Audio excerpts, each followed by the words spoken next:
سے بیان کروں گا۔ اے بادشاہ، خدا تعالیٰ نے نبوکت نظر تیرے باپ کو سلطنت اور حشمت اور شوکت اور عزت بخشی، اور اس حشمت کے سبب سے جو اس نے اسے بخشی تمام لوگ اور عمدے اور اہل لغت اس کے حضور لرزان و ترسان ہوئے۔ اس نے جس کو چاہا ہلاک کیا اور جس کو چاہا زندہ رکھا، جس کو چاہا سرفراز کیا اور جس کو چاہا ذلیل کیا۔ لیکن جب اس کی طبیعت میں گھمنڈ سمایا اور اس کا دل غرور سے سخت ہو گیا تو وہ تخت سلطنت سے اتارا گیا اور اس کی حشمت جاتی رہی، اور وہ بنی آدم کے درمیان سے ہانک کر نکال دیا گیا، اور اس کا دل حیوانوں کا سا بنا اور گور خروں کے ساتھ رہنے لگا۔ اسے بیلوں کی طرح گھاس کھلاتے تھے اور اس کا بدن آسمان کی شبنم سے تر ہوا، جب تک اس نے معلوم نہ کیا کہ خدا تعالیٰ انسان کی مملکت میں حکمرانی کرتا ہے اور جس کو چاہتا ہے اسی پر قائم کرتا ہے۔ لیکن تو اے بیلشجر، جو اس کا بیٹا ہے، باوجود کہ تو اس سبب سے واقف تھا، تو بھی تو نے اپنے دل سے عاجزی نہ کی، بلکہ آسمان کے خداوند کے حضور اپنے آپ کو بلند کیا اور اس کی ہیکل کے ظروف تیرے پاس لائے، اور تو نے اپنے امراء اور اپنی بیویوں اور حرموں کے ساتھ ان میں مے خواری کی، اور تو نے چاندی اور سونے اور پیتل اور لوہے اور لکڑی اور پتھر کے بتوں کی حمد کی، جو نہ دیکھتے اور نہ سنتے اور نہ جانتے ہیں۔ اس خدا کی تمجید نہ کی جس کے ہاتھ میں تیرا دم ہے اور جس کے قابو میں تیری سب راہیں ہیں۔ بس اس کی طرف سے ہاتھ کا وہ حصہ بھیجا گیا اور یہ نوشتہ لکھا گیا، اور وہ نوشتہ یہ ہے: مینے مینے تکیل و فرسین۔ اور اس کے معنی یہ ہے: مینے یعنی خدا نے تیری مملکت کا حساب کیا اور اسے تمام کر ڈالا۔ تکیل یعنی تو ترازو میں تولا گیا اور کم نکلا۔ فریس یعنی تیری مملکت منقسم ہوئی اور مادیوں اور فارسیوں کو دی گئی۔ تب بیلشجر نے حکم کیا اور دانیل کو ارغوانی خلعت پہنایا گیا اور زرین توق اس کے گلے میں ڈالا گیا، اور منادی کرائی گئی کہ وہ مملکت میں تیسرے درجے کا حاکم ہو۔ اسی رات کو بیلشجر کسدیوں کا بادشاہ قتل ہوا، اور دارامادی نے 62 برس کی عمر میں اس کی سلطنت حاصل کی۔ آمین۔ دانیل نبی کا صحیفہ، اس کا 6واں باب۔ دارا کو پسند آیا کہ مملکت پر 120 ناظم مقرر کریں جو تمام مملکت پر حکومت کریں، اور ان پر 3 وزیر ہوں جن میں سے ایک دانیل تھا، تاکہ ناظم ان کو حساب دے اور بادشاہ خسارت نہ اٹھائے۔ اور چونکہ دانیل میں فاضل روح تھی، اس لیے وہ ان وزیروں اور ناظموں پر سبقت لے گیا، اور بادشاہ نے چاہا کہ اسے تمام ملک پر مختار ٹھہرائے۔ تب ان وزیروں اور ناظموں نے چاہا کہ ملک داری میں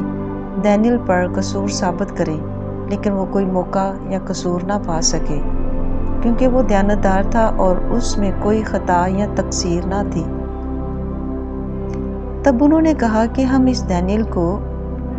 اس کے خدا کی شریعت کے سوا کسی اور بات میں قصوروار نہ پائیں گے۔ بس یہ وزیر اور ناظم بادشاہ کے حضور جمع ہوئے اور اس سے یوں کہنے لگے کہ اے دارا بادشاہ، ابد تک جیتا رہ۔ مملکت کی تمام وزیروں اور حاکموں اور ناظموں اور مشیروں اور سرداروں نے باہم مشورت کی ہے کہ ایک خسروانہ آئین مقرر کرے اور ایک امتناعی فرمان جاری کرے، تاکہ بادشاہ 30 روز تک جو کوئی تیرے سوا کسی معبود یا آدمی سے کی درخواست کرے، شیروں کی مان میں ڈال دیا جائے۔ اب اے بادشاہ، اس فرمان کو قائم کر اور نوشتہ پر دستخط کر، تاکہ تبدیل نہ ہو، جیسے مادیوں اور فارسیوں کے آئین جو تبدیل نہیں ہوتے۔ پس دارا بادشاہ نے اس نوشتہ اور فرمان پر دستخط کر دیے، اور جب دانیل نے معلوم کیا کہ اس نوشتہ پر دستخط ہو گئے تو اپنے گھر میں آیا، اور اس کی کوٹنی کا دریچہ یروشلم کی طرف کھلا تھا۔ وہ دن میں 3 مرتبہ حسب معمول گھٹنے ٹیک کر خدا کے حضور دعا اور اس کی شکر گزاری کرتا رہا۔ تب یہ لوگ جمع ہوئے اور دیکھا کہ دانیل اپنے خدا کے حضور دعا اور التماس کر رہا ہے، بس انہوں نے بادشاہ کے پاس آ کر اس کے حضور اس کے فرمان کا یوں ذکر کیا،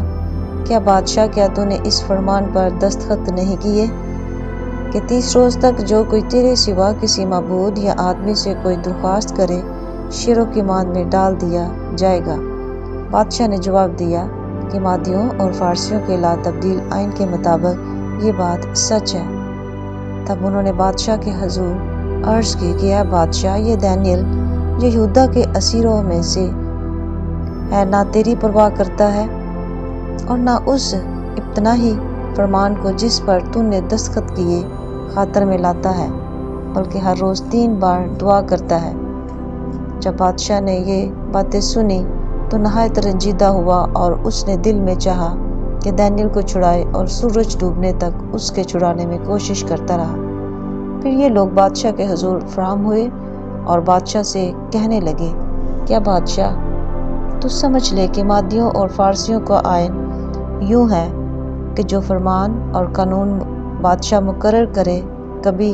نہیں بدلتا۔ تب بادشاہ نے حکم دیا اور وہ دانیل کو لائے اور شیروں کی ماند میں ڈال دیا۔ پر بادشاہ نے دانیل سے کہا، تیرا خدا جس کی تو ہمیشہ عبادت کرتا ہے تجھے چھڑائے گا۔ اور ایک پتھر لا کر اس ماند کے منہ پر رکھ دیا گیا،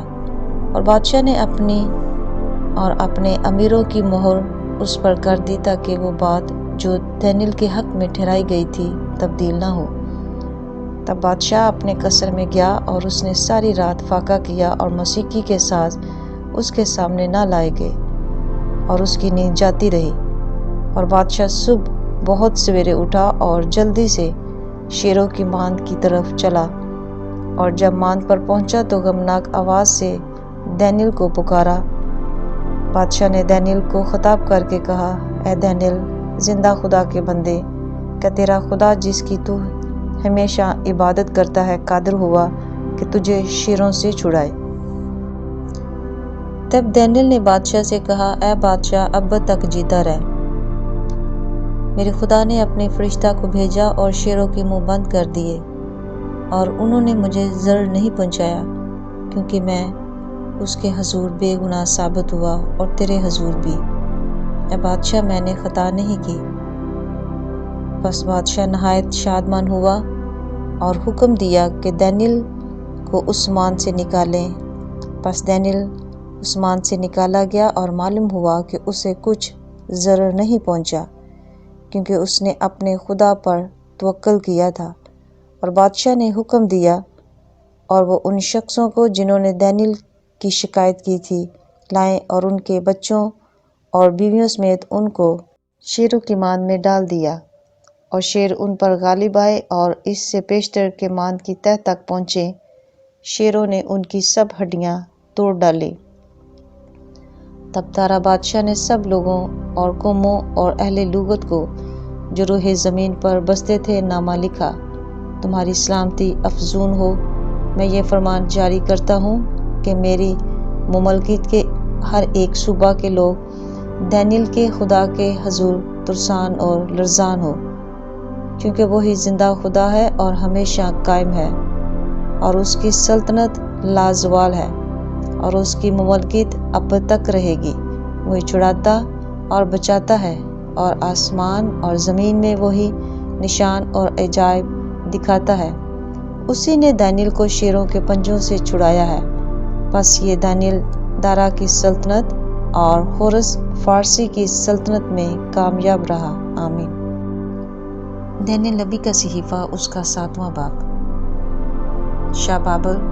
بیلتشزر کے پہلے سال میں دانیل نے اپنے بستر پر خواب میں اپنے سر کے دماغی خیالات کی رویا دیکھی۔ تب اس نے اس خواب کو لکھا اور ان حالات کا مجمل بیان کیا۔ دانیل نے یوں کہا کہ میں نے رات کو ایک رویا دیکھی، اور کیا دیکھتا ہوں کہ آسمان کی چاروں ہوائیں سمندر پر زور سے چلی،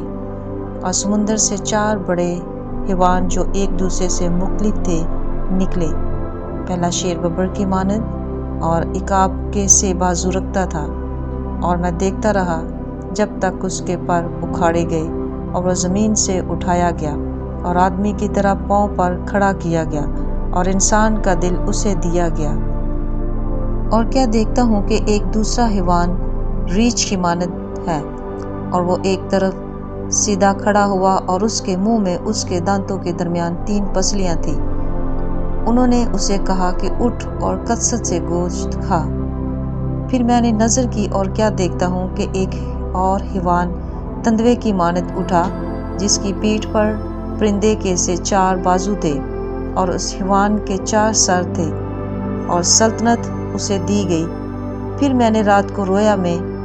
دیکھا اور کیا دیکھتا ہوں کہ چوتھا حیوان ہولناک اور ہیبت ناک اور نہایت زبردست ہے، اور اس کے دانت لوہے کے اور بڑے بڑے تھے۔ وہ نگل جاتا اور ٹکڑے ٹکڑے کرتا تھا، اور جو کچھ باقی بچتا اس کو پاؤں سے لتاڑتا تھا، اور یہ ان سب پہلے حیوانوں سے مختلف تھا، اور اس کے 10 سینگ تھے۔ میں نے ان سینگوں پر غور سے نظر کی اور کیا دیکھتا ہوں کہ ان کے درمیان سے ایک اور چھوٹا سا سینگ نکلا، جس کے آگے پہلو میں سے 3 سینگ جڑ سے اکھاڑے گئے، اور کیا دیکھتا ہوں کہ اس سینگ میں انسان کی سی آنکھیں ہیں،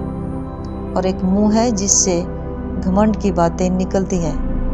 میرے دیکھتے ہوئے تخت لگائے گئے اور قدیم الیام بیٹھ گیا۔ اس کا لباس برف سا سفید تھا، اور اس کے سر کے بال خالص اون کی مانند تھے۔ اس کا تخت آگ کے شعلہ کی مانند تھا، اور اس کے پہیے جلتی آگ کی مانند تھے۔ اس کے حضور سے ایک آتشی دریا جاری تھا۔ ہزاروں ہزار اس خدمت میں حاضر تھے، اور لاکھوں لاکھ اس کے حضور کھڑے تھے۔ عدالت ہو رہی تھی اور کتابیں کھلی تھی۔ میں دیکھ ہی رہا تھا کہ اس سینگ کی گھمنڈ کی باتوں کی آواز کے سبب سے میرے دیکھتے ہوئے وہ حیوان مارا گیا، اور اس کا بدن ہلاک کر کے شعلہ زن آگ میں ڈال دیا گیا۔ اور باقی حیوان کی سلطنت بھی ان سے لے لی گئی، لیکن وہ ایک زمانہ اور ایک دور زندہ رہے۔ میں نے رات کو رویا میں دیکھا اور کیا دیکھتا ہوں کہ ایک شخص آدم زاد کی مانند آسمان کے بادلوں کے ساتھ آیا اور قدیم الیام تک پہنچا، اور اسے اس کے حضور لائے، اور سلطنت اور حشمت اور مملکت اسے دی گئی، تاکہ سب لوگ، امتیں اور اہل لغت اس کی خدمت گزاری کرے۔ اس کی سلطنت ابدی سلطنت ہے جو جاتی نہ رہے گی، اور اس کی مملکت لازوال ہوگی۔ مجھے دانیل کی روح میرے بدن میں معلول ہوئی، اور میرے دماغ کے خیالات نے مجھے پریشان کر دیا۔ جو میرے نزدیک کھڑے تھے، میں ان میں سے ایک کے پاس گیا اور اس سے ان سب باتوں کی حقیقت دریافت کی۔ پس اس نے مجھے بتایا اور ان باتوں کا مطلب سمجھا دیا۔ یہ 4 بڑے حیوان 4 بادشاہ ہیں جو زمین پر برپا ہوں گے، لیکن حق تعالیٰ کے مقدس لوگ سلطنت لے لیں گے، اور اب تک، ہاں، ابدالآباد تک اس سلطنت کے مالک رہیں گے۔ تب میں نے چاہا کہ چوتھے حیوان کی حقیقت سمجھوں، جو ان سب سے مختلف اور نہایت ہولناک تھا، جس کے دانت لوہے کے اور ناخن پیتل کے تھے، جو نگلتا اور ٹکڑے ٹکڑے کرتا، اور جو کچھ باقی بچتا اس کو پاؤں سے لتاڑتا تھا، اور 10 سینگوں کی حقیقت جو اس کے سر پر تھے، اور اس سینگ کی جو نکلا اور اس کے آگے 3 گر گئے، یعنی جس سینگ کی آنکھیں تھیں، اور ایک منہ تھا جو بڑے گھمنڈ کی باتیں کرتا تھا، اور جس کی صورت اس کے ساتھیوں سے زیادہ رعب-دار تھی۔ میں نے دیکھا کہ وہی سینگ مقدسوں سے جنگ کرتا اور ان پر غالب آتا رہا، جب تک کہ قدیم الیام نہ آیا اور حق تعالیٰ کے مقدسوں کا انصاف نہ کیا گیا، اور وقت نہ آ پہنچا کہ مقدس لوگ سلطنت کے مالک ہوں۔ اس نے کہا کہ چوتھا حیوان دنیا کی چوتھی سلطنت ہے، جو تمام سلطنتوں سے مختلف ہے، اور تمام زمین کو نگل جائے گی، اور اسے لتاڑ کر ٹکڑے ٹکڑے کرے گی۔ اور وہ 10 سینگ 10 بادشاہ ہیں جو سلطنت میں برپا ہوں گے، اور ان کے بعد ایک اور برپا ہوگا، اور وہ پہلوں سے مختلف ہوگا اور 3 بادشاہوں کو زیر کرے گا۔ اور وہ حق تعالیٰ کے خلاف باتیں کرے گا، اور حق تعالیٰ کے مقدسوں کو تنگ کرے گا، اور مقررہ اوقات و شریعت کو بدلنے کی کوشش کرے گا، اور وہ ایک دور اور دوروں اور نیم دور تک اس کے حوالے کیے جائیں گے۔ تب عدالت قائم ہوگی، اور اس کی سلطنت اس سے لے لیں گے کہ اسے ہمیشہ کے لیے نیست و نابود کرے، اور تمام آسمان کے نیچے سب ملکوں کی سلطنت اور مملکت اور سلطنت کی حشمت حق تعالیٰ کے مقدس لوگوں کو بخشی جائے گی۔ اس کی سلطنت ابدی سلطنت ہے اور تمام مملکتیں اس کی خدمت گزار اور فرمانبردار ہوں گی۔ یہاں پر یہ امر تمام ہوا۔ میں دانیل اپنے اندیشوں سے نہایت گھبرایا اور میرا چہرہ متغیر ہوا، لیکن میں نے یہ بات دل ہی میں رکھی۔ آمین۔ دانیل نبی کا صحیفہ، اس کا 8واں باب۔ بیلتشازر بادشاہ کی سلطنت کے 30 سال میں مجھ دانیل کو ایک رویا نظر آئی، یعنی میرے پہلی رویا کے بعد۔ میں نے عالم رویا میں دیکھا، اور جس وقت میں نے دیکھا کہ ایک ایسا معلوم ہوا کہ میں قصر سوسن میں تھا جو صوبہ ایلام میں ہے۔ پھر میں نے عالم رویا ہی میں دیکھا کہ میں دریائے اولائی کے کنارہ پر ہوں۔ تب میں نے آنکھ اٹھا کر نظر کی، اور کیا دیکھتا ہوں کہ دریا کے پاس ایک مینڈا کھڑا ہے جس کے 2 سینگ ہیں۔ دونوں سینگ اونچے تھے، لیکن ایک دوسرے سے بڑا تھا اور بڑا دوسرے کے بعد نکلا تھا۔ میں نے اس مینڈے کو دیکھا کہ مغرب و شمال و جنوب کی طرف سینگ مارتا ہے، یہاں تک کہ نہ کوئی جانور اس کے سامنے کھڑا ہو سکا اور نہ اس سے چھڑا سکا، پر وہ جو کچھ چاہتا تھا کرتا تھا، یہاں تک کہ وہ بہت بڑا ہو گیا۔ اور میں سوچ ہی رہا تھا کہ ایک بکرا مغرب کی طرف سے آ کر تمام روح زمین پر ایسا پھرا کہ زمین کو بھی نہ چھوا، اور اس بکرے کی دونوں آنکھوں کے درمیان ایک عجیب سینگ تھا، اور وہ اس 2 سینگ والے مینڈے کے پاس، جسے میں نے دریا کے کنارے کھڑا دیکھا، آیا اور اپنے زور کے قہر سے اس پر حملہ آور ہوا۔ میں نے دیکھا کہ وہ مینڈے کے قریب پہنچا، اور اس کا غضب اس پر بھڑکا، اور اس نے مینڈے کو مارا اور اس کے دونوں سینگ توڑ ڈالے، اور مینڈے میں اس کے مقابلہ کی تاب نہ تھی۔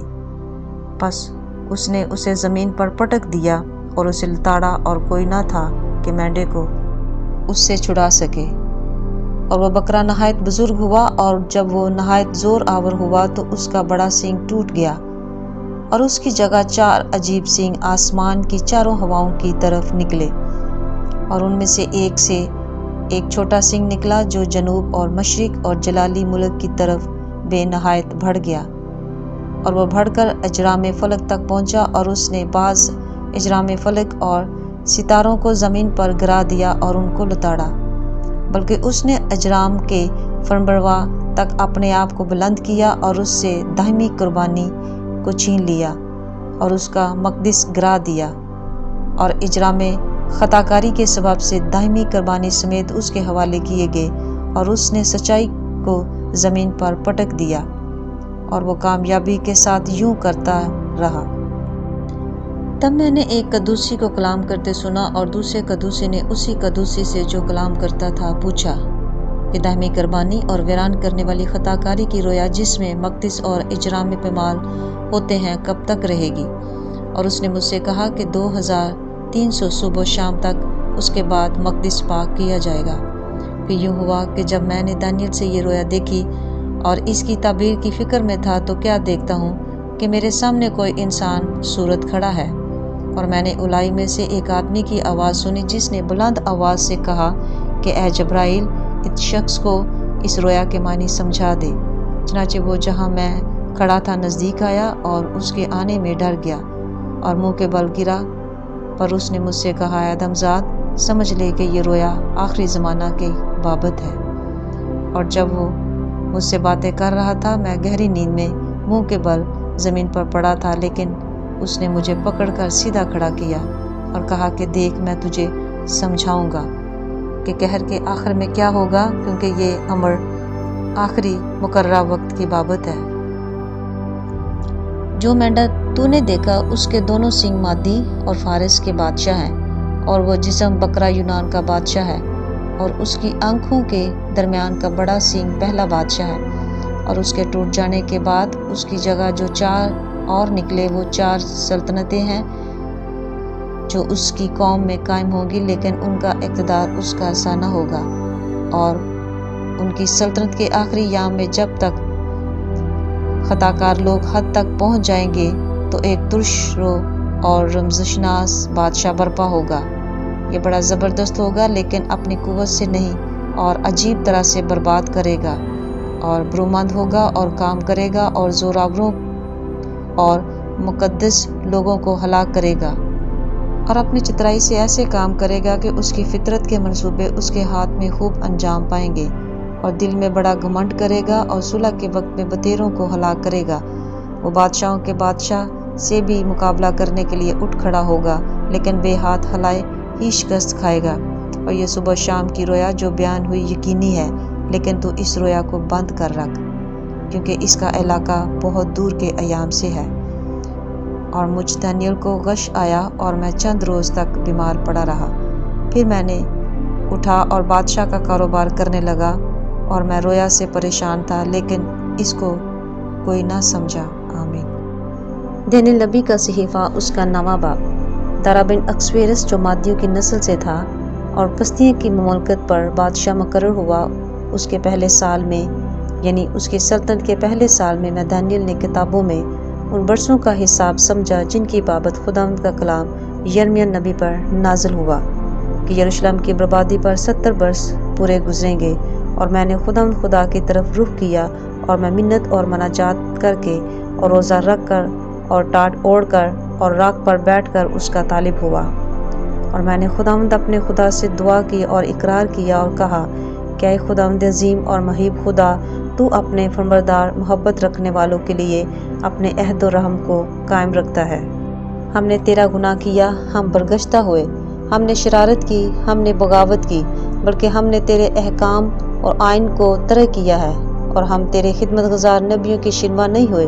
جنہوں نے تیرا نام لے کر ہمارے بادشاہوں اور عمرا سے اور ہمارے باپ دادا اور ملک کے سب لوگوں سے کلام کیا۔ اے خداوند، صداقت تیرے لیے ہے اور رسوائی ہمارے لیے، جیسے اب یہودا کے لوگوں اور یروشلم کے باشندوں اور دور و نزدیک کے تمام بنی اسرائیل کے لیے ہے، جن کو تو نے تمام ممالک میں ہانک دیا، کیونکہ انہوں نے تیرے خلاف گناہ کیا۔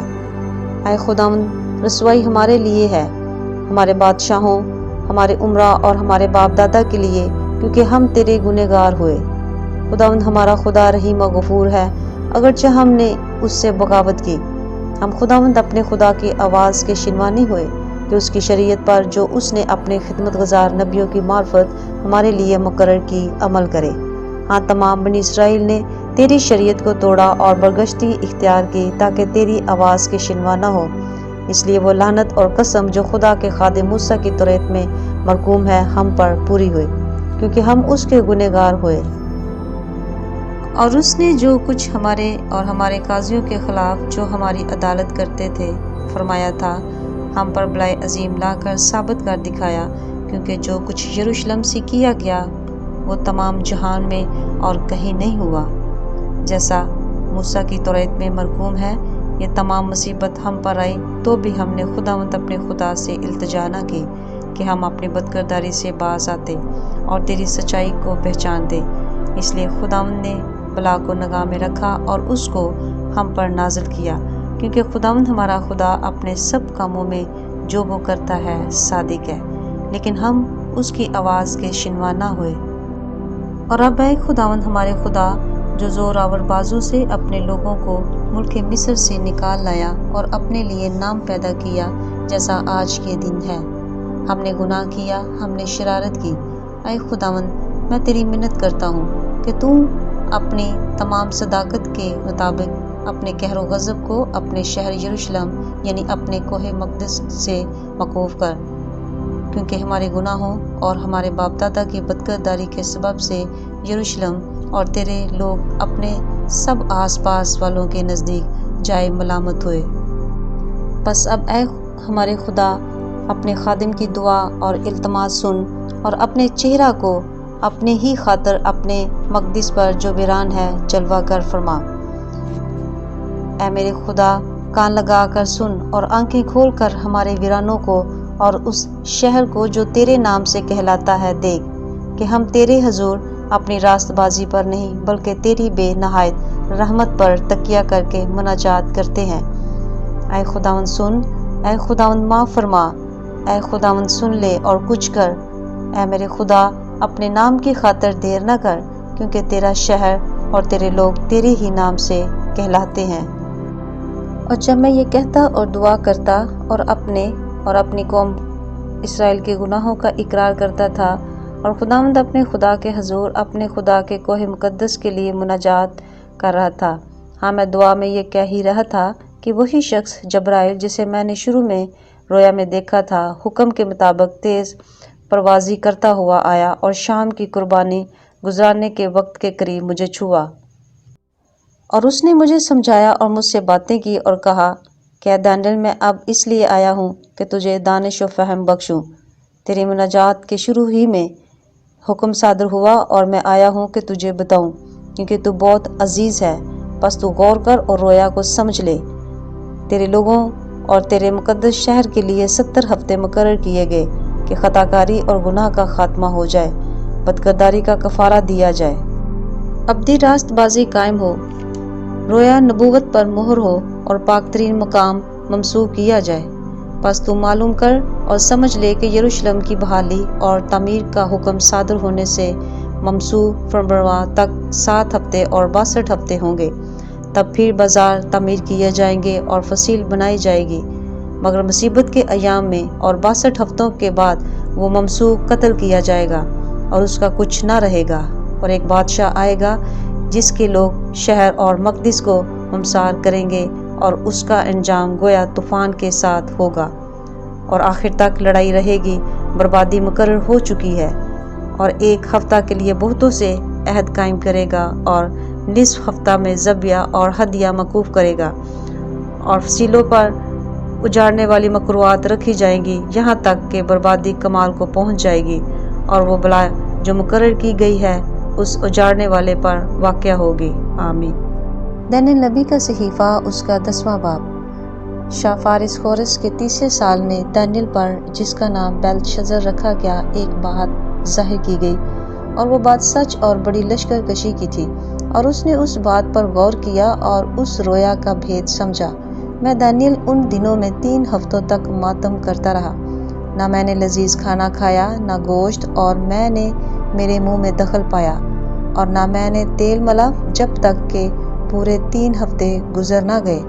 اور پہلے مہینے کی 24 تاریخ کو، جب میں بڑے دریا یعنی دریائے دجلہ کے کنارہ پر تھا، میں نے آنکھ اٹھا کر نظر کی، اور کیا دیکھتا ہوں کہ ایک شخص کتانی پرہان پہنے اور افاظ کے خالص سونے کا پٹکا کمر پر باندھے کھڑا ہے۔ اس کا بدن زبرجد کی مانند اور اس کا چہرہ بجلی سا تھا، اور اس کی آنکھیں آتشی چراغوں کی مانند تھی۔ اس کے بازو اور پاؤں رنگت میں چمکتے ہوئے پیتل سے تھے، اور اس کی آواز انبا کے شور کی مانند تھی۔ میں نے دانیل ہی نے یہ رویا دیکھی، کیونکہ میرے ساتھیوں نے رویا نہ دیکھی، لیکن ان پر بڑی کپکپی طاری ہوئی، اور وہ اپنے آپ کو چھپانے کو بھاگ گئے۔ سو میں اکیلا رہ گیا اور یہ بڑی رویا دیکھی، اور مجھ میں تاب نہ رہی، کیونکہ میری تازگی پس مردگی سے بدل گئی، اور میری طاقت جاتی رہی۔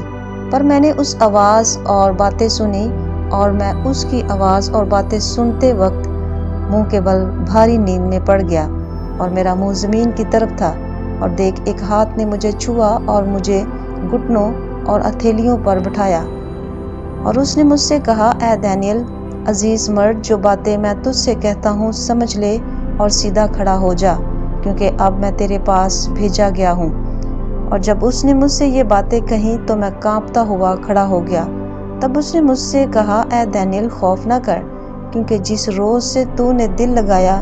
کہ سمجھے اور اپنے خدا کے حضور عاجزی کرے، تیری باتیں سنی گئیں، اور تیرے باتوں کے سبب سے میں آیا ہوں۔ پر فارس کی مملکت کے موکل نے 21 دن تک میرا مقابلہ کیا۔ پھر میکائیل، جو مقرب فرشتوں میں سے ہے، میری مدد کو پہنچا، اور میں شاہان فارس کے پاس رکا رہا۔ پر اب میں اس لیے آیا ہوں کہ جو کچھ تیرے لوگوں پر آخری ایام میں آنے کو ہے، تجھے اس کی خبر دوں، کیونکہ ہنوز یہ رویا زمانہ دراز کے لیے ہے۔ اور جب اس نے یہ باتیں مجھ سے کہیں، میں نے سر جھکا کر خاموش ہو رہا۔ تب کسی نے، جو آدم زاد کی مانند تھا، میرے ہونٹوں کو چھوا، اور میں نے منہ کھولا، اور جو میرے سامنے کھڑا تھا اس سے کہا، اے خداوند، اس رویا کے سبب سے مجھ پر غم کا ہجوم ہے، اور میں ناتوان ہوں۔ پس یہ خادم اپنے خداوند سے کیوں کر ہم کلام ہو سکتا ہے؟ بس میں بالکل بےتاب و بےدم ہو گیا۔ تب ایک اور نے جس کی صورت آدمی کی سی تھی آ کر مجھے چھوا اور مجھ کو تقویت دی۔ اس نے کہا، اے عزیز مرد، خوف نہ کر، تیری سلامتی ہو، مضبوط و توانا ہو۔ اور جب اس نے مجھ سے یہ کہا تو میں نے توانائی پائی اور کہا، اے میرے خداوند فرما، کیونکہ تو ہی نے مجھے قوت بخشی ہے۔ تب اس نے کہا، کیا تو جانتا ہے کہ میں تیرے پاس کس لیے آیا ہوں؟ اور اب میں فارس کے موکل سے لڑنے کو واپس جاتا ہوں، اور میرے جاتے ہی یونان کا موکل آئے گا، لیکن جو کچھ سچائی کی کتاب میں لکھا ہے تجھے بتاتا ہوں، اور تمہارے موکل میکائیل کے سوا اس میں میرا کوئی مددگار نہیں ہے۔ آمین۔ دانیل نبی کا صحیفہ، اس کا 11واں باب۔ اور دارامادی کی سلطنت کے پہلے سال میں ہی اس کو قائم کرنے اور تقویت دینے کو کھڑا ہوا۔ اور اب میں تجھ کو حقیقت بتاتا ہوں، فارس میں ابھی 3 بادشاہ اور برپا ہوں گے، اور چوتھا ان سب سے زیادہ دولت مند ہوگا۔ اور جب وہ اپنی دولت سے تقویت پائے گا تو سب کو یونان کی سلطنت کے خلاف ابھارے گا، لیکن ایک زبر بادشاہ برپا ہوگا جو بڑے تسلط سے حکمران ہوگا اور جو کچھ چاہے گا کرے گا، اور اس کے برپا ہوتے ہی اس کی سلطنت کو زوال آئے گا اور آسمان کی چاروں ہواؤں کی اطراف پر تقسیم ہو جائے گی، لیکن نہ اس کی نسل کو ملے گی اور نہ اس کا سا اقبال باقی رہے گا، بلکہ وہ سلطنت جڑ سے اکھڑ جائے گی اور غیروں کے لیے ہوگی۔ اور شاہ جنوب زور پکڑے گا اور اس کے امرا میں سے ایک اس سے زیادہ اقتدار و اختیار حاصل کرے گا، اور اس کی سلطنت بہت بڑی ہوگی، اور چند سال کے بعد وہ آپس میں میل کریں گے، کیونکہ شاہ جنوب کی بیٹی شاہ شمال کے پاس آئے گی، تاکہ اتحاد و قائم ہو، لیکن اس میں قوت بازو نہ رہے گی، اور نہ وہ بادشاہ قائم رہے گا، نہ اس کا اقتدار، بلکہ ان ایام میں وہ اپنے باپ اور لانے والوں اور تقویت دینے والے سمیت ترک کی جائے گی، لیکن اس کی جڑوں کی ایک شاخ سے ایک شخص اس کی جگہ برپا ہوگا، وہ سپہ سالار ہو کر شاہ شمال کے قلعہ میں داخل ہوگا اور ان پر حملہ کر کے غالب آئے گا، اور ان کے بتوں اور ڈھالی ہوئی مورتوں کو سونے چاندی کے قیمتی ضروب سمیت اسیر کر کے مصر کو لے جائے گا، اور چند سال تک شاہ شمال سے دستبردار رہے گا۔ پھر وہ شاہ جنوب کی مملکت میں داخل ہوگا پر اپنے ملک کو واپس جائے گا، لیکن اس کے بیٹے پرگندہ ہوں گے جو بڑا لشکر جمع کریں گے، اور وہ چڑھائی کر کے پھیلے گا اور گزر جائے گا، اور وہ لوٹ کر اس کے قلعہ تک لڑیں گے، اور شاہ جنوب غضبناک ہو کر نکلے گا اور شاہ شمال سے جنگ کرے گا، اور وہ بڑا لشکر لے کر آئے گا، اور وہ بڑا لشکر اس کے حوالے کر دیا جائے گا، اور جب وہ لشکر پرگندہ کر دیا جائے گا تو اس کے دل میں گھمنڈ سمائے گا، اور وہ لاکھوں کو گرائے گا لیکن غالب نہ آئے گا۔ اور شاہ شمال پھر حملہ کرے گا اور پہلے سے زیادہ لشکر جمع کرے گا، اور چند سال کے بعد بہت سے لشکر و مال کے ساتھ پھر حملہ آور ہوگا، اور ان دنوں میں بتھیرے شاہ جنوب پر چڑھائی کریں گے، اور تیری قوم کے قزاق بھی اٹھیں گے کہ اس رویا کو پورا کریں، پر وہ گر جائیں گے۔ چنانچہ شاہ شمال آئے گا اور دمدمہ باندھے گا اور حصین شہر لے لے گا، اور جنوب کی طاقت قائم نہ رہے گی، اور اس کے چیدہ مردوں میں مقابلہ کی تاب نہ رہے گی، اور حملہ آور جو کچھ چاہے گا کرے گا اور کوئی اس کا مقابلہ نہ کر سکے گا، اور اس جلالی ملک میں قیام کرے گا اور اس کے ہاتھ میں تباہی ہوگی۔ اور وہ یہ ارادہ کرے گا کہ اپنی مملکت کی تمام شوکت کے ساتھ اس میں داخل ہو، اور صادق اس کے ساتھ ہوں گے۔ وہ کامیاب ہوگا، وہ اسے جوان کنواری دے گا کہ اس کی بربادی کا باعث ہو، لیکن یہ تدبیر قائم نہ رہے گی، اور اس کو اس سے کچھ فائدہ نہ ہوگا۔ پھر وہ بحری ممالک کا رخ کرے گا اور بہت سے لے لے گا، لیکن ایک سردار اس کی ملامت کو موقوف کرے گا، بلکہ اسے اسی کے سر پر ڈالے گا۔ تب وہ اپنے ملک کے قلعوں کی طرف مڑے گا، لیکن ٹھوکر کھا کر گر پڑے گا اور معدوم ہو جائے گا، اور اس کی جگہ ایک اور برپا ہوگا جو اس خوبصورت مملکت میں خراج گیر کو بھیجے گا، لیکن وہ چند روز میں بے قہر و جنگ ہی ہلاک ہو جائے گا۔ پھر اس کی جگہ ایک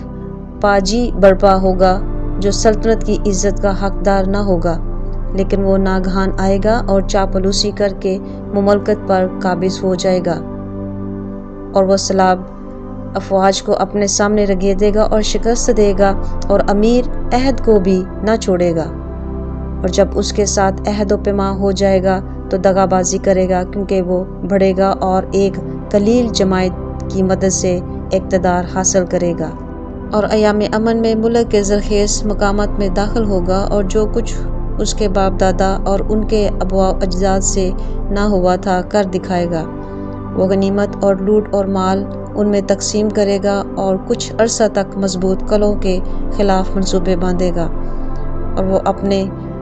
زور اور دل کو ابھارے گا کہ بڑی فوج کے ساتھ شاہ جنوب پر حملہ کرے، اور شاہ جنوب نہایت بڑا اور زبردست لشکر لے کر اس کے مقابلہ کو نکلے گا، پر وہ نہ ٹھہرے گا،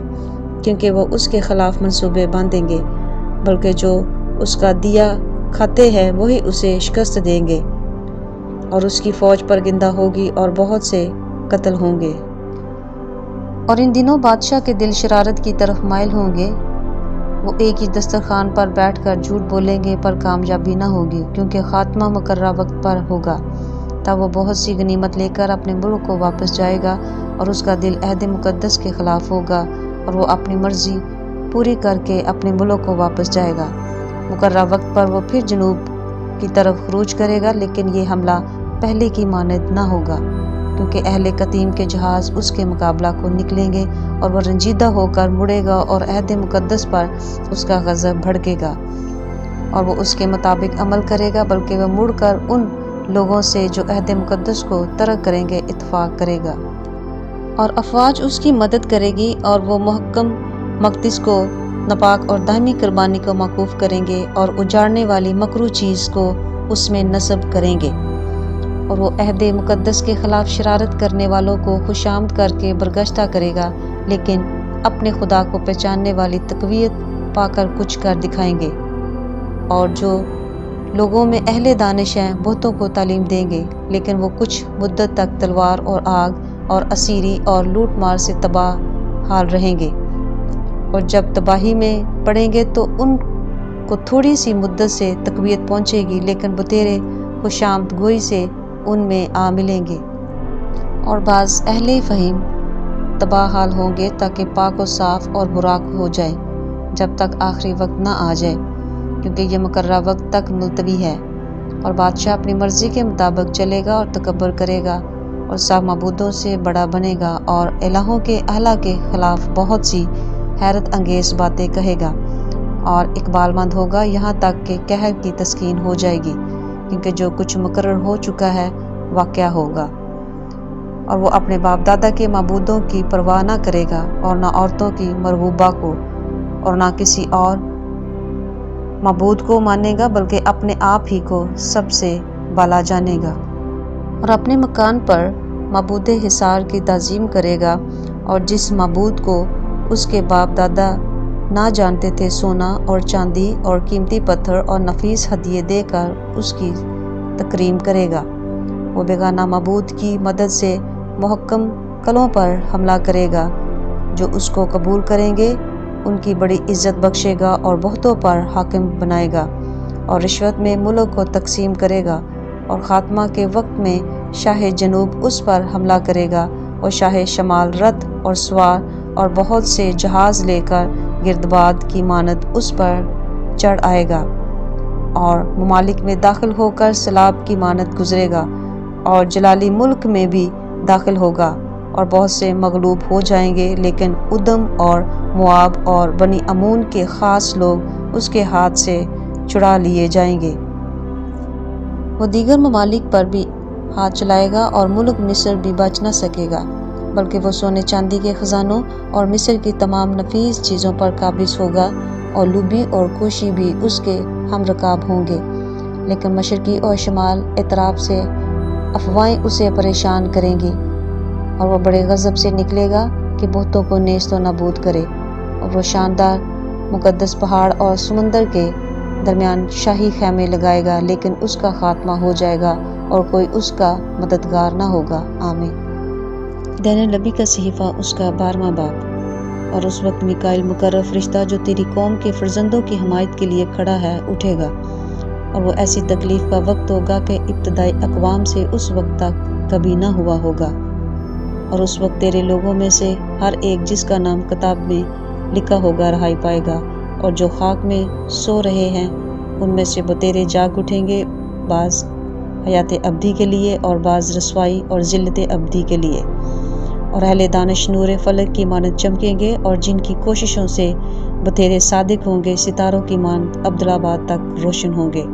لیکن تو اے دانیل ان باتوں کو بند کر رکھ اور کتاب پر آخری زمانہ تک مہر لگا دے، بتیرے اس کی تفتیش و تحقیق کریں گے اور دانش افزوں ہوگی۔ پھر میں دانیل نے نظر کی اور کیا دیکھتا ہوں کہ دو شخص اور کھڑے تھے، ایک دریا کے اس کنارہ پر اور دوسرا دریا کے اس کنارہ پر۔ اور ایک نے اس شخص سے جو کتانی لباس پہنے تھا اور دریا کے پانی پر کھڑا تھا پوچھا کہ ان عجائب کے انجام تک کتنی مدت ہے؟ اور میں نے سنا کہ اس شخص نے جو کتانی لباس پہنے تھا جو دریا کے پانی کے اوپر کھڑا تھا دونوں ہاتھ آسمان کی طرف اٹھا کر حی القیوم کی قسم کھائی اور کہا کہ ایک دور اور نیم دور، اور جب وہ مقدس لوگوں کے اقتدار کو نیست کر چکیں گے تو یہ سب کچھ پورا ہو جائے گا۔ اور میں نے سنا پر سمجھ نہ سکا۔ تب میں نے کہا اے میرے خداوند ان کا انجام کیا ہوگا؟ اس نے کہا اے دانیل تو اپنی راہ لے، کیونکہ یہ باتیں آخری وقت تک بندو سحر بمور رہیں گی،